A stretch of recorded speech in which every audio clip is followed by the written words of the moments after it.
Good evening, family. You've tuned in again to another edition of the Journey 2020. And tonight we have one of our good friends back, Brother Haki Nkrumah. And we are going to be delighted by another expedition through the world of young black fathers. And I'm looking forward to that. But before we do that, and I'd be remiss if I didn't introduce myself, I'm Dr. John Robertson, clinical psychologist. and the mellifluous sound, I have to pronounce that right, the mellifluous sound in the background is my co-host, Charles Morris. Charles? All right, thank you. Welcome, I'm Charles Morris. Welcome to the Journey 2020. And, you know, it's so funny because February come around, and I think this is the first time in a long time that I haven't been hired to do anything for Black History Month. I need some work, people. No. But with Black History Month, and as a matter of fact, you were just talking about you got a little... Right. Okay, I'm going. And I want to correct that because were you there at our National Black HIV/AIDS Awareness Day? I'm talking about picking up a check. Oh, wait a minute. Well, hold on a second. Totally Brother Haki. That's totally different. Hold up. I think I just got a little excuse. Oh, okay. No, I didn't. Okay, that was a volunteer deal. Yeah. Okay. Okay, I'll go for that. Well, if it wasn't, you can tell me. Let me get you invoice. Well, listen. Do you normally get a check on Black History Month events? Because I don't. I'm just saying. That's all volunteer. Listen. Normally I got To just add to it. Just help the brother. Help the brother. Normally I get one little gig where I get a little something. A little something, right? A little something. But Oh, right, Lord. Majority of the time, tell that's volunteer work. And I'm going to go off the keyboard for a quick minute. A while back, we was on People's Court. And what the judge did not understand, because it was like, well, because she was like this right here, I don't understand. You should have had a contract. And I wanted to say to her, you don't know who you did. Right, exactly. You can't get a contract with these people. You're trying to help them. Right. You already know they don't have no money. Right. And get a contract. Right. I know this is a 30-minute show. You want to say you can't get no contract with these people. You're trying to help them, but they don't understand the concept. Exactly. You know, so it's like, no, you can't get no contract. Come on now. This is like you're trying to help this cause. You know. That's one of the well-known Black history facts. Is that you ain't gonna get a contract. You don't have to Google nothing else.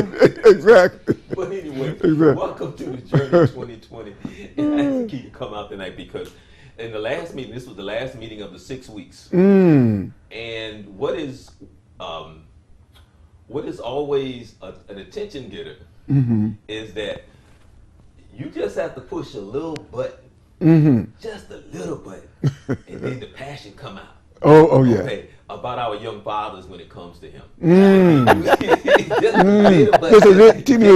Just push the button, just say something, just like just say a little something, and you see the passion come out. Oh yeah. And then don't. And we've seen it. And don't let it get on something where you see.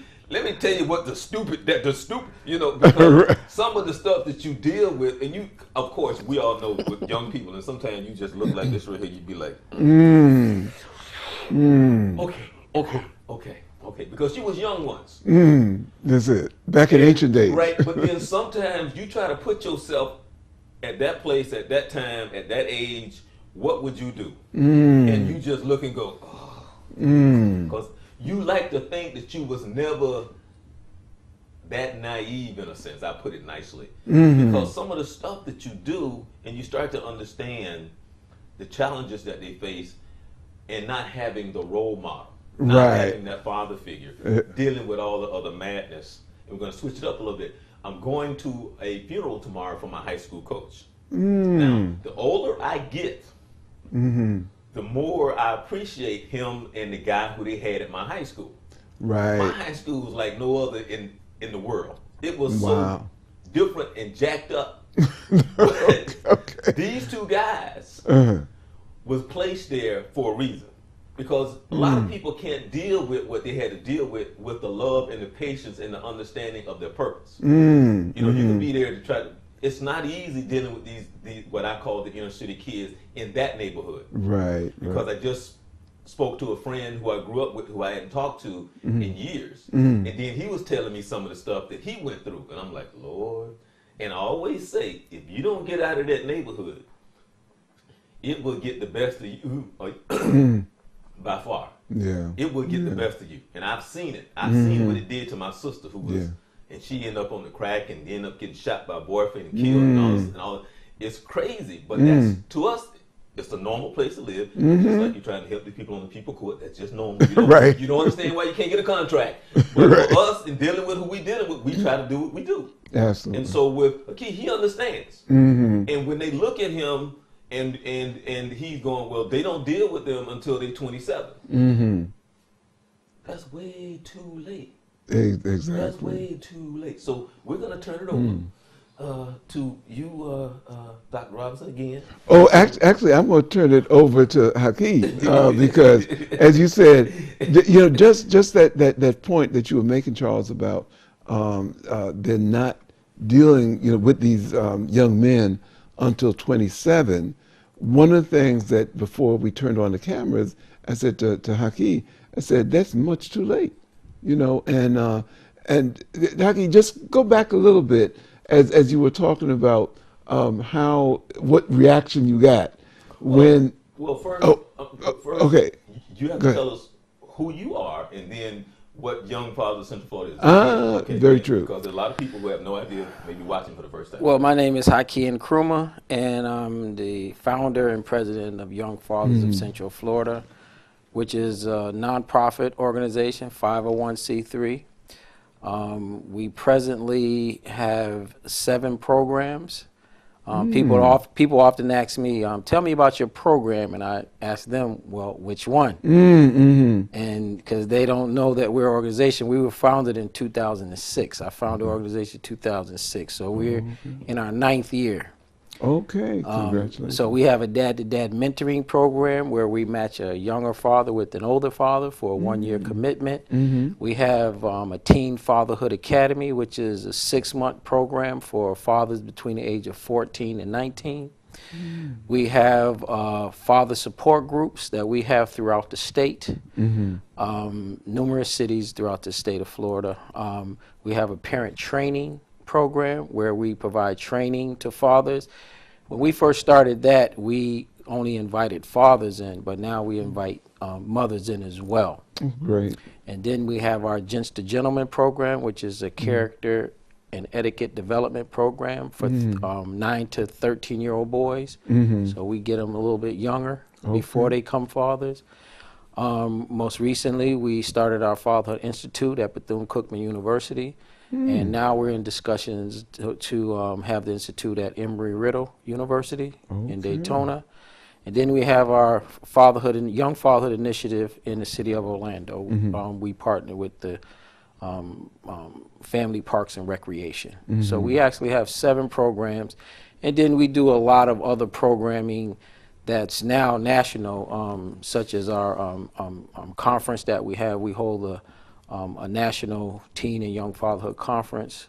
This is our 3rd annual conference. We have the 26th and 27th of this month. And then we do what's called Father's Week, which is a week of activities every year, the same time, the week leading up to Father's Day. We did it that way so people wouldn't ask, well, when is your next Father's Week? It's always the week starting on Monday, leading up to Father's Day. And we have that now in 42 cities across the country, and that started here in Orlando. In Orlando, all right. So that's what we do. We provide those programs, and then we do a lot of consulting across the country on teen and young father. We work with several national organizations on supporting teen and young fathers. So that's who I am. All right, all right. With starting off with that, I'd like to go back to that question about when to start, with these young fathers. Yeah, the largest conference in the country is the International Fatherhood Conference, and they have between 500 to 1,000 participants each year.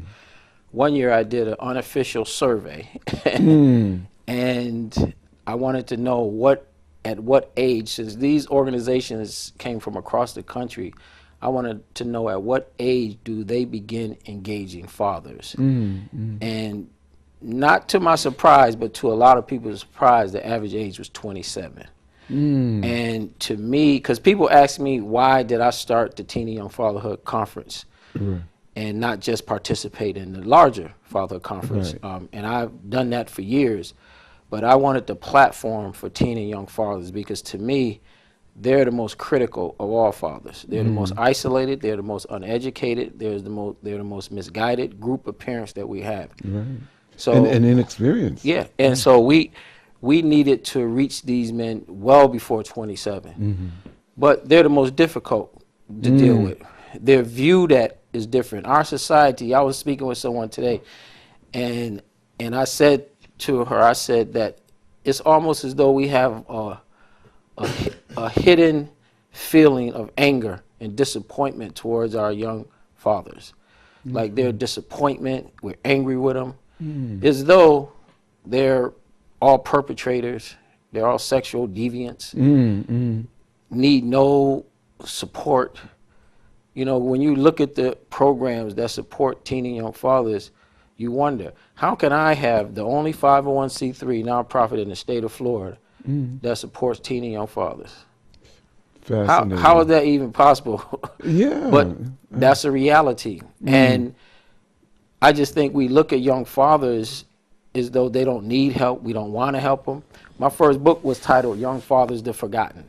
And the reason I wrote that is because that's what I had been feeling, that they're isolated and they're forgotten. And we feel that they don't need help. I mean, no one wants to, when it comes to raising money, mentoring, it's bad enough that our young boys, African-American boys, 70% of their mentors are white men. So you have 7 out of 10 of mentors for our young boys are white men. Like, where are the men? I was also... Well, we know where some of the brothers are, in jail or in the streets. Yeah, well, the ones that's not in jail, because they don't respect us. I told his brother the other day, the reason they have their pants down hanging is that they showing you their butt, because they don't respect you. Our generations have let them down. Where have we been for them? We haven't mentored them. We haven't nurtured them. We haven't done anything, and then we just talk about them. That's all we do is talk about them. You could grab 25 brothers out there anywhere, educated, not educated. How many hours they put in to mentor a young man? Let me go ahead. Question that I have, and I think it's a trickle down effect of how we already know how other people see us. No respect. They don't have any respect for us. Look at what we do. I mean, our babies die. We have the highest infant mortality rate in the country. Our babies die quicker than anyone else's babies. What are we doing about it? Nothing. We can go on and on, Chuck. But that's our point. My point is, other people see us this way mainly because of how we see ourselves. And I was saying, I was trying to say, this is how we see ourselves. So look at it. It's not surprising how other people see us. Yeah, we disrespect it. Our women disrespect us. Our children disrespect us because we need to be disrespected. A lot of us. We supposed to be the men in our community. We supposed to be the leaders. And here we are. We running around. I'm trying to be nice. I'm trying to be nice. We need to tell it like it is. Because men don't, we don't call each other out. We don't call each other out for nothing. We can ignore our children, disrespect our women, disrespect our family, and we don't call each other out on it. We don't call each other. We'll call each other out on the basketball game. I seen brothers, yeah, man, but blah, blah, blah. On the basketball game, football game, any other game. When it comes to our babies who die, I keep saying, from newborn to 18 months die quicker than any other children on the face of this earth. And we're sitting back smoking weed because we don't feel we're men. You know, I always tell people, our young men have a problem with what manhood is, how manhood is defined. Right. Manhood is defined in this country, in my opinion, land, power, and money. We have none of those. So we use our sexuality as being a man. I can get 3-4 women, bruh. And what do they say? You the man. Right, yeah. So we're using our sexuality as manhood. You know why? Because we're not helping these men define what manhood is. We're not, us older men, we're not defining that. We're not working with giving of our time for these young men. If you're African American man, especially you educated brothers, if we're not spending any time mentoring any young man, that's irresponsible.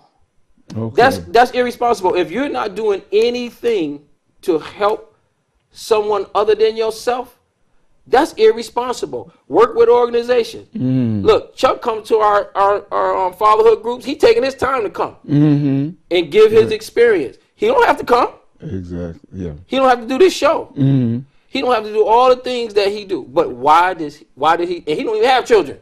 Right. Okay. He don't even have children. Right. So I don't. When I talk to whether it's the young men or the older men, I don't like to waste time with talking BS. We need to be responsible for our young men. We need to stand up and show them what a man is. They're not going to find out anywhere else. Right. Well, Haki, why do you think that, again, that our and I would agree with you, that I think that my generation, your generation, I think has really dropped the ball. One of the ways, and we know a lot of the ills. Okay, what are the ways, because you're fully engaged, you know, in that struggle.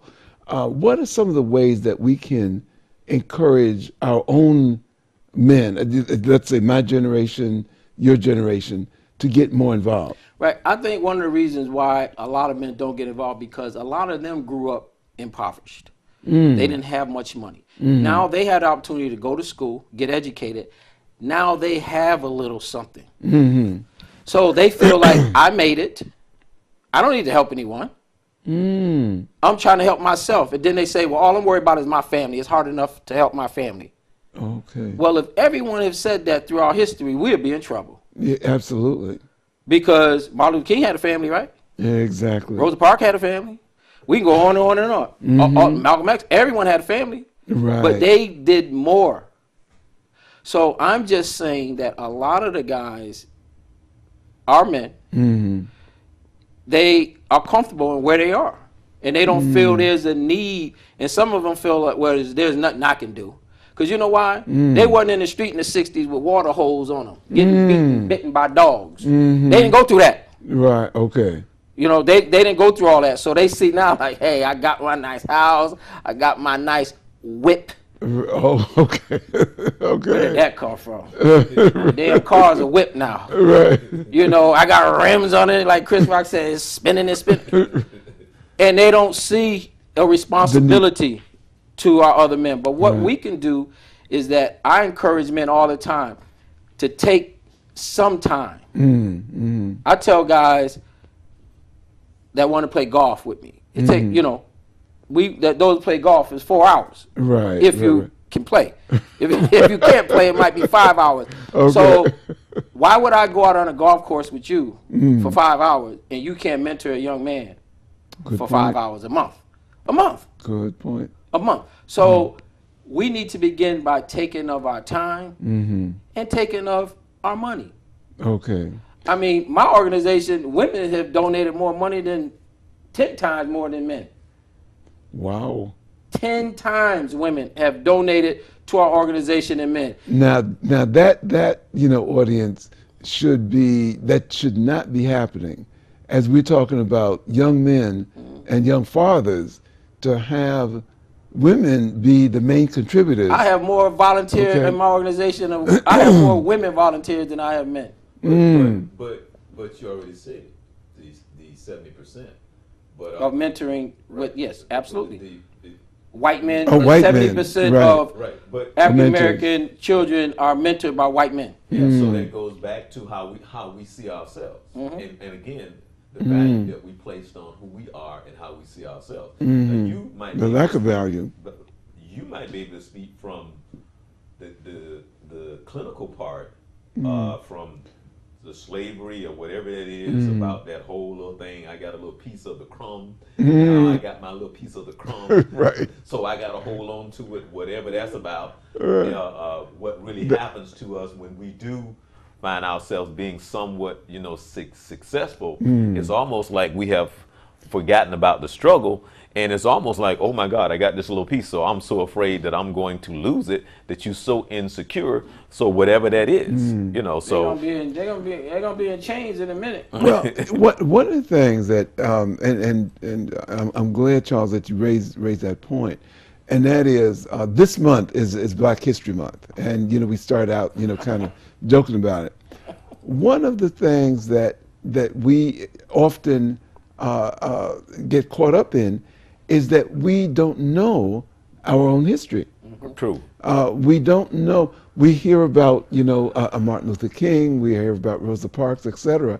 One of the things that I'm going to throw a little known Black history fact into the middle of this, but to demonstrate a point, and that is, how many of our audience know who Amelia Boynton is? Okay, how many of our audience knows that? And the interesting thing about it is that many of our folks have seen the movie Selma, right? Okay. She was a significant character in that movie. But how many of our community took the time to pay attention to find out who she was? Okay. Do we still have our Twitter connection? Actually, they can text. I can put up a text number. Okay. Where they can text. Okay. Yeah. Then I'm going to offer a challenge. Okay. And this is in the context of just what Haki was talking about, and that is that the first person that is able to text in, and Charles is going to give you the number as to who Amelia Boynton is. I have a $10 Starbucks gift card. Okay? Okay. And then I'm going to warm it up a little bit more. And this gets to our male figures, etc. I'm going to also offer a $10 Starbucks gift card to the first person who texts in and can tell me who Bayard Rustin is. Okay? So we got two people, Amelia Boynton and Bayard Rustin. Okay, so let's see if our folks, Haki, are really listening to us, listening to the message also that you're giving, and whether they'll be able to respond. Okay, so coming back to our subject matter, without a lack of history, lack of knowing where we come from. Because even in slavery, we also did our best to educate our children, to hold on to our families. And we often listen to the stories about how mothers were heartbroken, or how fathers had worked for years to get their children out of slavery, to buy them out of slavery. Many of our young people don't have a clue, don't know that sense of dedication, that sense of connectedness, that sense of determination. So you're absolutely right. That village that we often talk about has been largely dismantled. And what I see you doing is attempting, and I think in a very effective way, of recreating that village, recreating that sense of a rite of passage, that the rite of passage is not making a baby, but that rite of passage is basically standing up as a man and being able to say, here I am, that I'm willing to. And I would say even further that our generation has the not only responsibility, the obligation, to take on, a young man. And I don't want to blow my own horn, but there's a young man that I think somewhat adopted me. And in fact, I talked to Charles about it. And I was not particularly looking to take on someone in mentoring. Right. Okay.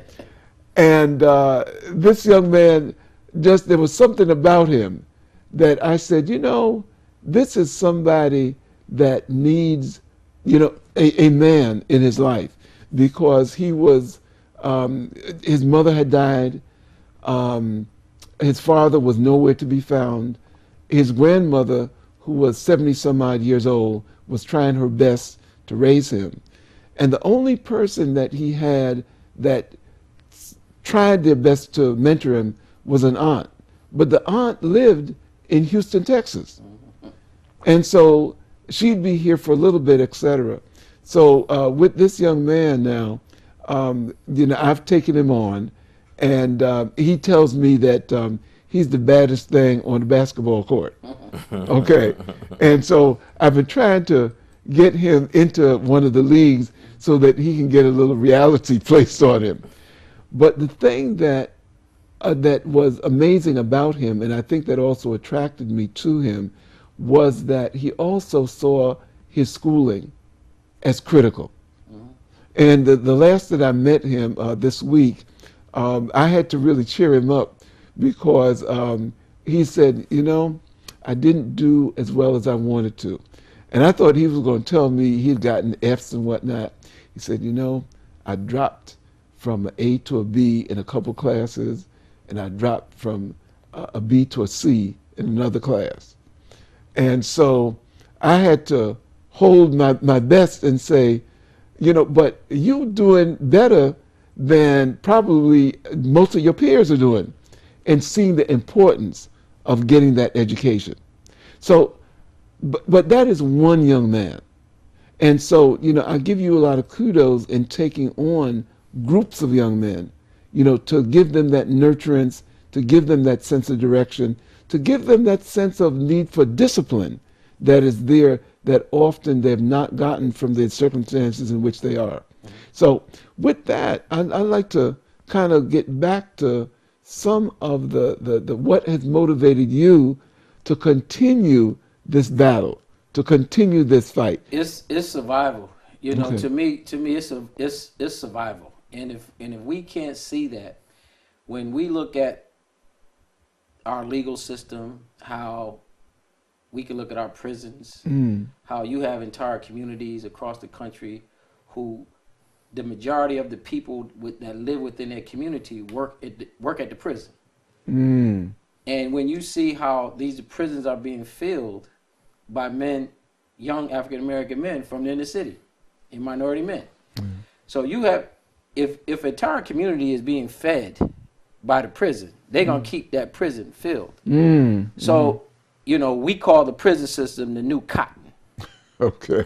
That's how we see it, as the new cotton. Okay. So remember that one. I'm gonna get back to that one. Okay. I'll get back to that one. Okay. But it's the new cotton. Where we used to be in the field picking that cotton, and they made money off us for years and years. It's the prison complex now, the industrial prison complex. Okay. So, go ahead. but to me, it's survival. It's just like I ask guys all the time, men that I meet, like, would you save one child if you could? I asked them. Right. Yeah, I'd do anything to save a child. Okay. Mentor his daddy. His daddy is 16-year-old father, 17-year-old father, don't know much, don't have much. Mentor him, and you help save that child. You'll help that mother get out of poverty because he'll be financially responsible. We'll help him understand his responsibility as a father. He can help nurture and raise that child. Okay. And then they look at it differently. Oh, so I got to work with a guy, a young boy? Yes, you have to work with them. That's that child's father. Oh, you mean I can't work with the mama? Yeah. So to me, that's what we're missing. We're missing.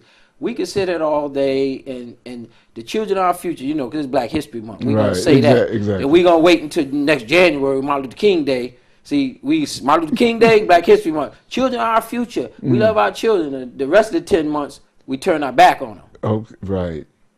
Okay?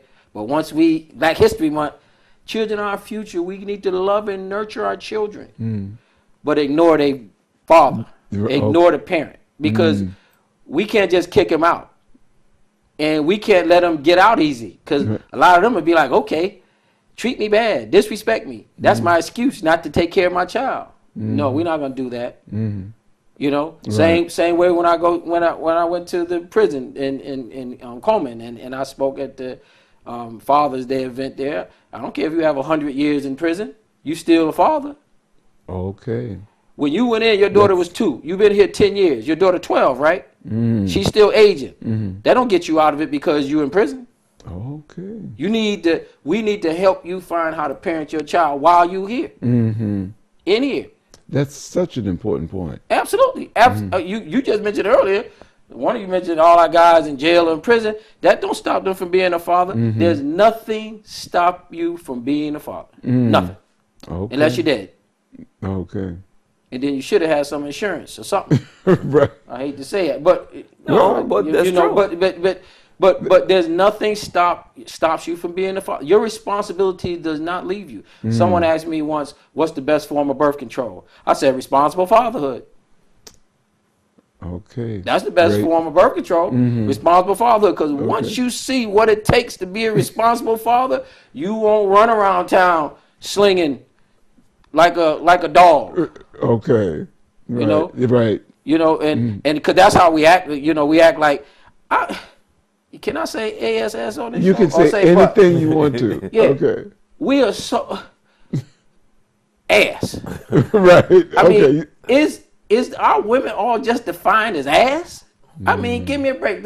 I heard a group of people talking today in Panera Bread. A bunch of them talking about some show on TV where a girl showed her ass, and that was a big old thing. What's it? Empire. Okay. Some show, and they was all talking about it. Groups of them, white ones, black ones, about the girl. I mean, if we stoop to that, where these women just nothing but ass, and oh yeah, the hair, the hair, the weave and the ass. That's all they got. I had a group of guys, and we let them go at it once, and just whatever. Ass came out so much. I was like, wow, is it that bad to where you see a girl, oh damn, look at that fat ass, I'm gonna hit that. 9 months later, you're a daddy running. But after you got with the one girl, you see another ass, because it's always asses. Right. Oh, right. So if that's all you're looking at, you constantly looking down. You need to start looking up. Good point. The ass down there. Right, exactly. You need to start looking up. Right. You know what I'm saying? So that's what we try to work with these young men. Okay. Young man. Right. That's going to be out there forever. That's going to be out there. There's going to come a time where you're going to be old and all you can do is look at it. Okay, so it's always going to be there. Right. From young to old. Exactly. You need to focus on more than that. And the young ladies need to stop presenting that like that's all there is. You know, and meeting him at the club, he sees her, wow, look at that. She sees him, wow. Now that's Friday. Then Saturday they going at it. No condom, nothing. Problems. Okay. Yeah.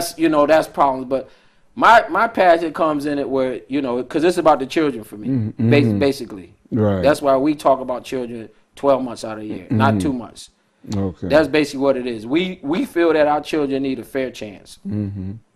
They all don't need to live in poverty because the father's being irresponsible, not taking care of his responsibility. Right. the mother's being irresponsible by dealing with these guys who she should have known before she even got with him. He don't like to work. He don't want to work. He's smoking weed every day. Well, maybe he might not be a good choice. What are his values? Right. I was speaking to a group of girls one day. Do you girls even ask them what are their values? Ask them what they think about abortions. Like, if I were to get pregnant, what would you do? Ask them some questions. Find out what type of guy he is. Okay. Because most of them can't lie. Or lie Some of the terribly. girls know they lying. They just, Right. oh, he fine, girl. I know he lying, but he fine, girl. You see his car? He lying out his teeth. I know he is. But still. But yeah. we have to hold our young men responsible and our young women responsible for their actions. I primarily work with the young men. That's what I do. I work with young women, but I work with the young men because they don't need, I don't care if every girl in the club want to sleep with you. That don't mean you got to go. You could go say do yes. it. Yeah. You don't mean that don't mean you have to go do it. Right. You know, so, oh, Miss Haki, you mean, boy, get out of here. I'm not here to coddle you. I'm not here for that. We do not beg these young boys to do nothing. Okay. You know, we don't have time for it. We don't have effort for it. If you want to beat your girlfriend, don't come back here. But you don't give us a second chance. I had this lady tell me once, you didn't give my boy a second chance? No. We told him if he have any domestic violence incidents, don't come back here. How frequent is that with these young guys? A lot. We have a lot of young guys hit on it. That's why we don't talk. We do not deal with that. Because if he hitting on them once, he gonna, Miss Haki, you gotta give me a second chance. Who said that? The woman was like, "Well, this a dictatorship? You do what you want?" Yep. Okay. I said, I told him in the beginning, if he gonna hit on his girlfriend, slap on her, beat on her, don't come here. This is not for you. We don't have time for that. We want to deal with young men who want help, who need help and want help. You want to smoke weed? Don't come back here. Because if you're a father, you need a job. Right. You can't have a job smoking weed. Right. Exactly. So if you want us to put you in a treatment program, Ms. Haki, I have a problem with weed. I love weed. Can you help me? Yes, we'll put you in a treatment program. You can't come in here till you finish. And if you come and don't tell us and we send you on a job and you come up positive, you better not ever come through our doors again. Okay. You need to repeat the question. Okay. The question. Okay. On the Black History Fact? Yeah. Oh, okay. Just in case our audience missed it, we want to know, as a Black History Fact, who Amelia Boynton was. Now, I would have to say that whoever calls in, you probably have had to Google it. Text in. Okay. Whoever texts in. Okay. And the other was giving or who Bayard Rustin is. Okay. Yeah, so text the answer in, and you would, if you get $10. $10, Starbucks card. Right. Okay. Yeah. All right. Yeah. But getting back to the situation with young men, that no domestic violence, no pot. Are there any other drugs? Period. We don't. You know, alcohol is a different thing because, you know, you can't. They don't test you for alcohol for a job. You know, they test you for these other drugs. So we don't want them to be alcoholics or anything like that. But we don't, anything that prevents them from getting a job, which is drug testing, is one thing that they do, you know, most jobs do. Right, exactly. So, you know, but there's other things that we feel that they need, that if they don't want to get, we don't really, you know, you need a driver's license. You need to get a driver's license, you know, to help you get employed. Get that job, right? You need a library card. You know, photo ID. Yeah, because most of these guys pick up their children. They don't know what to do with them. And it's strange when I see 10 guys, I'm talking to them. I say, how many of you have library cards? None. I say, all you have children. What do you do? We don't know. They don't know what to do. Library have a lot of activities for them. Oh, yeah. So there's basic things that we want them to have. as responsible fathers, you know, Right. and these things cost no money. You know, you're a man, you need picture ID, especially black men. They need picture ID. How are you walking around with no picture ID? Exactly. Yeah. So those are basic things that we want them to know. Okay. That's why we have our parent training classes where we help them understand, how to feed your children healthy meals, what to feed children. Because a lot of the girls don't know. We assume these young mothers know, but a lot of them don't know. Because they're just in a bad shape as a young man. Just bad, and a lot of times we think just because they're mothers, they had a baby, that they know what to do. They don't. Right. Exactly. They don't always know what to do. Right. And they don't, their girlfriends teaching them. And it's the old saying about, babies having babies. Babies having babies. Yeah. Babies having babies. So that's why we do parent training. And we used to only allow fathers, but now we allow mothers as well, because we found that a lot of young men, they're not estranged from their girlfriends. Their girlfriends are with them. And we want them to learn as a couple. Okay. How to take care of this child. So we let girls in, and they come and they listen. Just like, because we want the young man to know just like her, so they can raise the child together.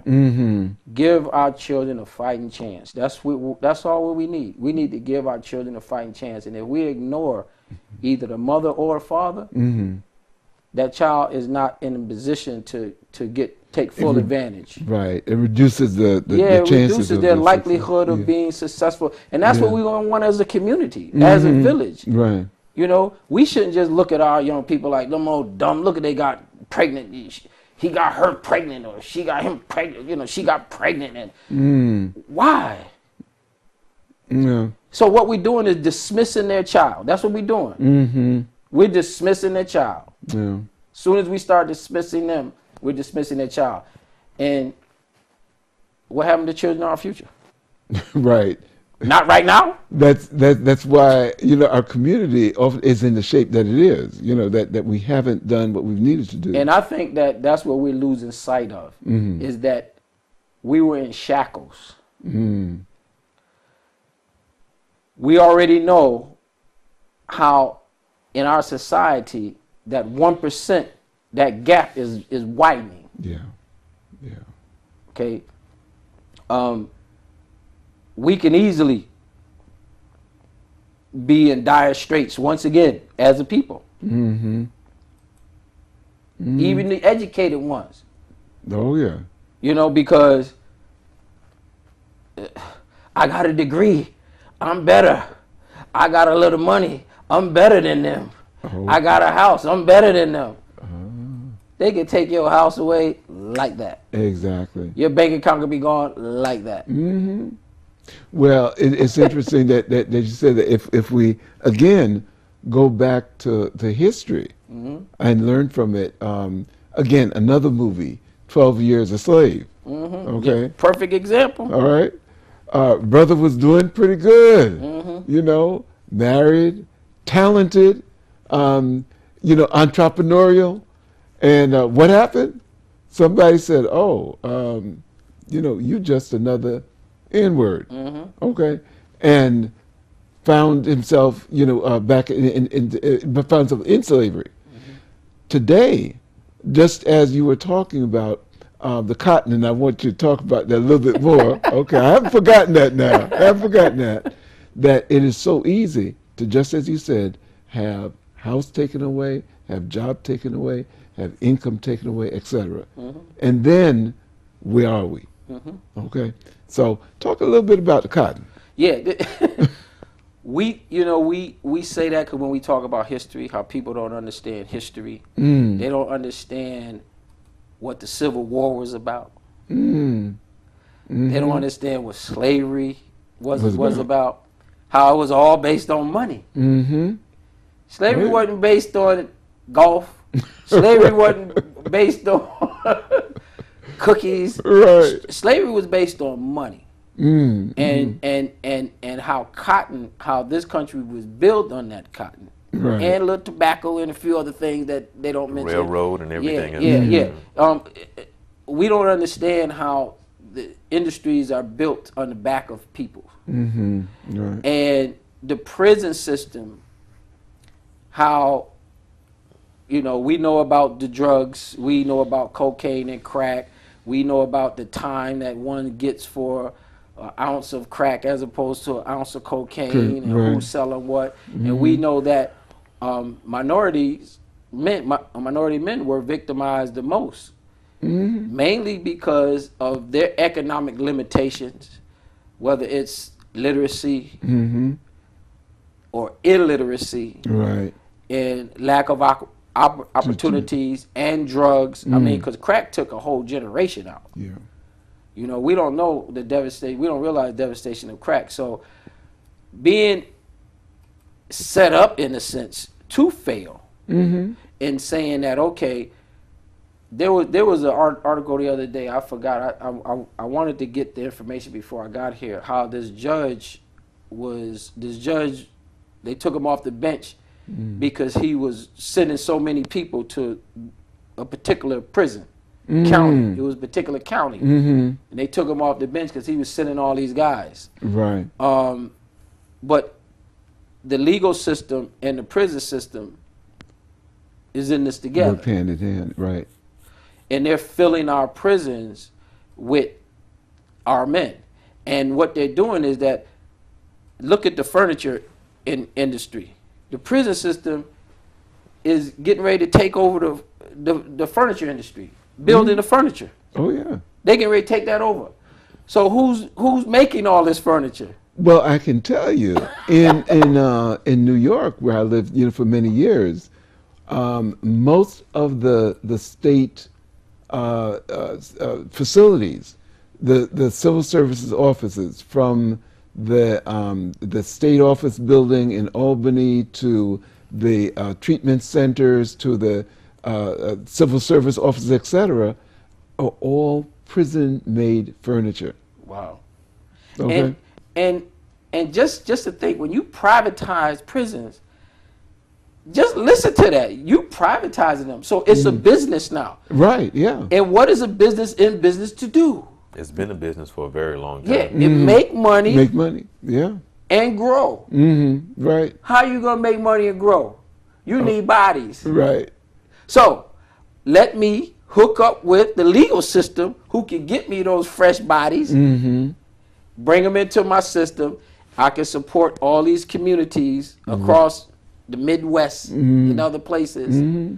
So we're in the building industry again, and we're in the business industry again, but it's off the backs of our men. Men, That's why we exactly. just call it the new cotton, because the same way they did with cotton, they doing, and they getting bold with it. Like Chuck just said, it's been like that a while, but they're bold with it now. You have counties that sit up in council meetings and legislate their county's budgets Around the money around the prison system. Oh yeah. And if we don't see what's coming, I just think we in trouble. I mean, when I went to Coleman Penitentiary, I only went there once and to do that speaking engagement, but I just couldn't. I just couldn't understand. I couldn't really get it how so many of these young guys in their 20s had like 200-300 years. I mean, they don't have a chance to, you know. Right. I was part of. It was a lot of them young guys, 26, 27. I was part of a program there at Coleman. I think I've been to Coleman maybe about 15 times or more. And they have what they call a YES program. And that YES program try to help the young men, because there's some of those men that's in there that's doing 25 and 30 years. And some of them are like 21, 25, 20, 30 years old. And they put together what they call a YES program. And what they do is they bring these young men in that's a step away from, about a step away from going to prison or jail. And the men wrote several plays that the kids or the young men get to see at the time. And the plays that the prisoners wrote themselves, they have a message, and they have songs in there and music, and they have their own, they play music and all of that. And usually the play runs about 45 minutes to 50 minutes, and then they kind of set them up to talk with the young men individually to try to get inside their head to figure out like what's really the problem. And there's been times when some of the prisoners there have actually found out that they were that close to killing a teacher or their parent or a friend, or that kind of thing. But when you said about Coleman, it just remind me of just some of those men, that some of those, because it's so funny, because when you sit there and you meet them, they just, of course, they're just like regular guys. Right. And then Right. one of the things that they always say to the young men that's in there, they said, let me explain something to you. I'm not a bad guy. I just made bad choices, man. And I don't want you to make the choices that I made. Okay, because you're going to be in here like me for the next 25, 30 years. And because of the way the system is, they're in there for like doing fair time for some drugs. Drugs. They, Right. not violent stuff. They got caught with some little this, Exactly. 100 years for some cocaine right. or some And crack. so because of the system, and then they have the same thing for the women. Now the Right. difference between the woman program, because I work with Stan Murray, and Stan and I brought him over to Oak Ridge, and they also go out and talk to some of the churches. Now the women are able to come out and talk. The men, you have to bring the kids to the men. The men are them. not allowed to come out. But it's an awesome program. But again, the warden who was there had that passion, right? He retired. The next warden was like, I don't think so. Oh, wow. No. Next warden wasn't Again, Yeah. whatever that is, he may have been, I'm trying to help my system. His system, Right. not the other system. Right. Exactly. So I can't speak for him, but it was an awesome program. Now, new warden come in, different type of mentality. So it goes back again. You know, if you don't have that spirit, you don't have your spirit, Right. the spirit, then you get, no, we don't want this program here. Exactly. Right. And that's unfortunate. Right. Exactly. So in many ways, Haki, that what you're doing with young fathers, is again something that we can do, because I want to focus in on where you said that some people, some men, think that well, what can I really do? What can one person do? What will my taking on one young father do? But I think from what you've demonstrated in your program, that firstly, you as one person have started a ripple, and that ripple, has spread out. I listened very carefully where you said that at least one of your programs is in, I think you said something like 43 states. Yeah, that's Okay. the Father's Week. Exactly. That says so 43 much. cities, yeah. Right. 43 cities. Okay.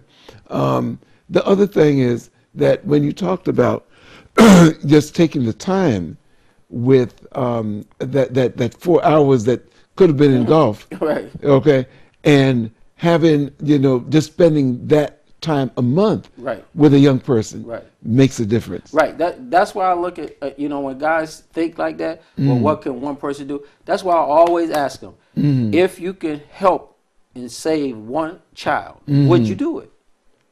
Right. That's as simple. Yeah. Exactly. If you had the opportunity to make a difference in one child's child. life, you don't got to give up no money, nothing, except some time. Time.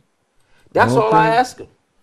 And if they say yes, I said, okay, we're going to work with that child's father. Okay. And all you don't have to solve his problems. You don't have to be a psychiatrist to him. Right. You don't have to be a cash cow giving him. You don't have to spend time with him. Talk to him about what you do as a father. These are some of the struggles I had as a father. Right. That's why my second book was titled Teen Fathers: The Struggles and Joys of Fatherhood. Oh, okay. I didn't know about struggles the second book. And Okay. joys. Uh-huh. So it's not the end of the world. Right. Man, I can show you some pictures and show you some tapes of just children laughing with their daddy. The joy that brings. And you don't even have to be the child's father. Exactly. You know what I mean? Yeah. But the joy to love a child and to help this young man learn to love his child, because once he began to learn to love his child, he had stopped smoking that weed because he know he want a good job. Okay. He had stopped sleeping around with every butt that's walking. Okay. Because he knows that he's not equipped to deal with the one he has quite yet, so he don't need to be trying to make another. So this stuff not rocket science, man. Right. This stuff you don't need to have PhDs to understand this. Yeah. That's simple. So that's and the thing is, we'll help you to do that. We'll help you to learn how to deal with this guy. Because all young men who are young fathers don't have their pants sagging, cursing, and doing all these other things. There's a lot who don't smoke weed, but who might not can read that well. Yeah. And they're insecure about not being able to read. Yeah. I would get magazines and give them to guys and talk, hey man, let's talk about this article. No, Miss Haki, I don't want to do that. So those are the things that we need to understand. These young men need us, and our children need us. That's why this conference is so important, because this conference is bringing practitioners from different parts of the country who have successful programs working with teen and young fathers. And they can come here and share their stories, share their experiences, share their successful practices. Right. Okay. And they can, and we can see that. We can see how they're doing what they're doing. Right. What you talk more about the conference too, because talking in a general sense, because 3 months from now somebody may watch this. 6 months from now somebody may watch this, and talking in terms of how they can get involved at any point in time. And again, you're talking about the importance of it, and this is something that you do every year. Right. So tell us about it, but also let us know that it's always something that you can get involved in no matter when. Right. The National Teen and Young Fatherhood Conference, we're in our third year. This is our third conference. And as I mentioned earlier, the reason I decided to start this conference was because there's a serious lack of engagement with young fathers with fatherhood programs. There's not many in the beginning, but the ones we do have, we're not engaging them until they're much older. Schools don't have any type of teen or young fatherhood program or services. Most agencies don't have any fatherhood component for teen and young fathers. So, but there are programs scattered throughout the country, and the reason and by me doing work on the national level in teen and young father, I began to identify some of these agency or groups, and I would even help them. They would contact me, and I would go to places to help them. And so we basically wanted to form a network, a strong teen and young fatherhood network. So we do it every year. So people contact me throughout the year. Okay. So our conference is held every February, the last 2 days of the week of February. So the last 2 days of every year. February. Okay. That's what it called. Like our Father's Week. That's held every year, the week leading up to Father's Day. So there's no need to ask me, when is your conference next year, or when is Father's Week. Father's Week is every week, the week leading up, starting that Monday to Father's Day. Okay. And the conference is the last two weekdays. In February. In February. Okay, so that's wonderfully easy to remember. That's easy to remember. And it's Black History Month. Right. So that's even make it. So this could be your Black History Month program or activity. Activity. Okay. All right.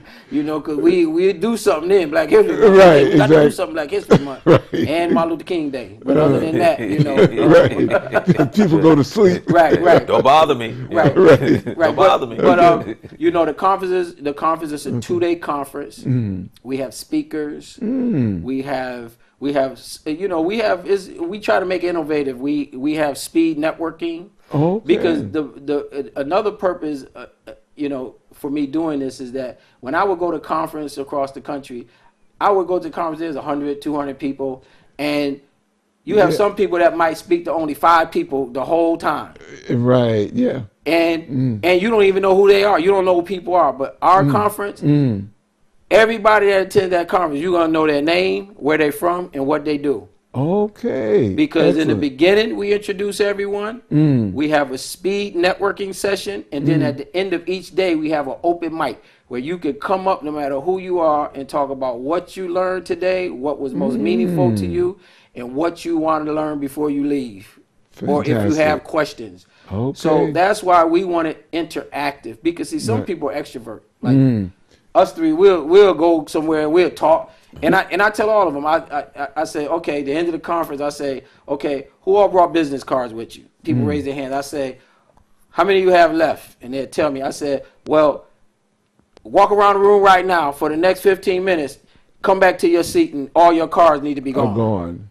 Okay, great. Why would you go to a conference with 100 cards and there are 200 people and you going home with 50 cards? Back. Right. That makes no sense. Exactly. To me. Right.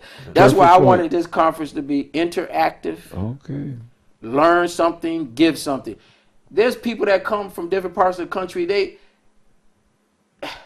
I never forget one of the conferences I went to, the Fatherhood Conference. There was this brother that wasn't saying much at all.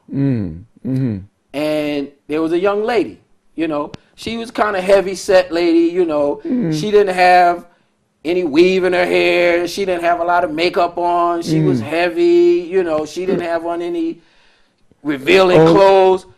So nobody was talking to her and she wasn't talking to anyone. And this man, he wasn't talking. So I made it my business to talk to them. And do you know, this sister did so much good work in fatherhood. She was from Birmingham. Okay. And this brother, I could have talked to him forever. Right. But I was just thinking how those two people, like, I didn't see them talk to anyone. Because they were introverted people. Yeah. But doing so much. Right. Yeah. But now, if that girl would have had a tight skirt and some damn makeup on, fake eyelashes, big old heels, if she had all that, some brother would have been like, hey, so where you from? Yeah. But, I'm just saying, I'm being honest about it, that you have people at these conferences who have a lot of value and a lot to bring. They're just not extroverted people. But we need to try to help them pull that out. That's why we do the speed networking, just like speed dating. They get 5 minutes to exchange information. Okay. And you move to the next person. And 5 minutes exchange. Yeah. All right. That's how we do it. That way, and I want everyone to stand up in the beginning. Okay. I'm from Mississippi.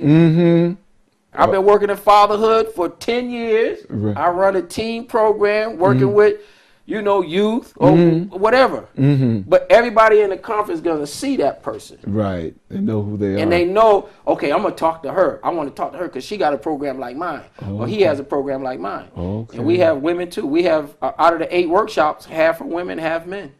Nice. Okay. We doing one on human trafficking, sister from Philadelphia coming down. Because, human trafficking, a lot of young men are getting involved. Because of the money. Because they using clean-cut kids to pull the girls. Okay. One of the things, Haki, and I'm putting both of those dates on my calendar, okay, because I definitely want to be there. Now, I know you said the last 2 days in February. Okay, where's it going to be in Orlando? The Crown Plaza Hotel. Crown Plaza Hotel. It's a register. You have to register. It's $75 for 1 day.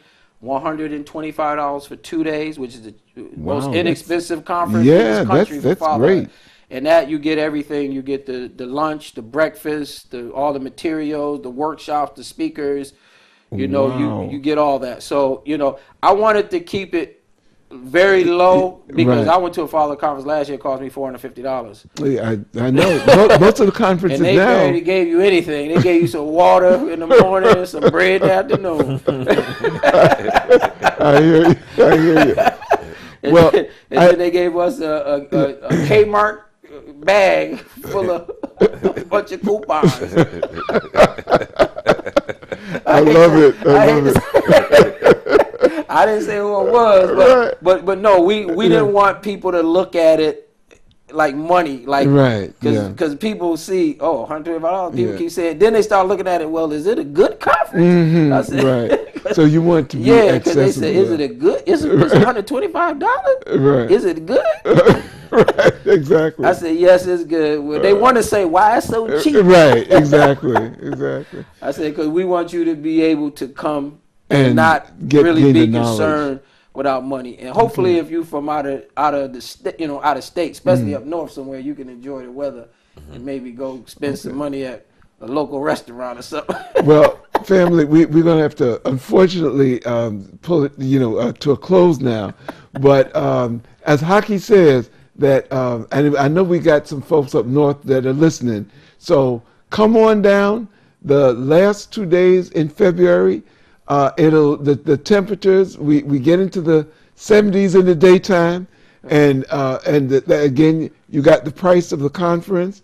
And you're going to get some wonderful information. Oh, So, by the way, I had 3 people say that if you had spelled the name, they could have Googled it. But go ahead. well, I'm glad that I didn't spell it. I'm glad that I didn't. Right. That's right. Well, that's a homework assignment for y'all, for Black History Month. Family, again, as we like to say here, that the journey is from me to you and from you to me so that we can reach a higher level. Good night, and join us next week for more Black history and more education. Good night. All right.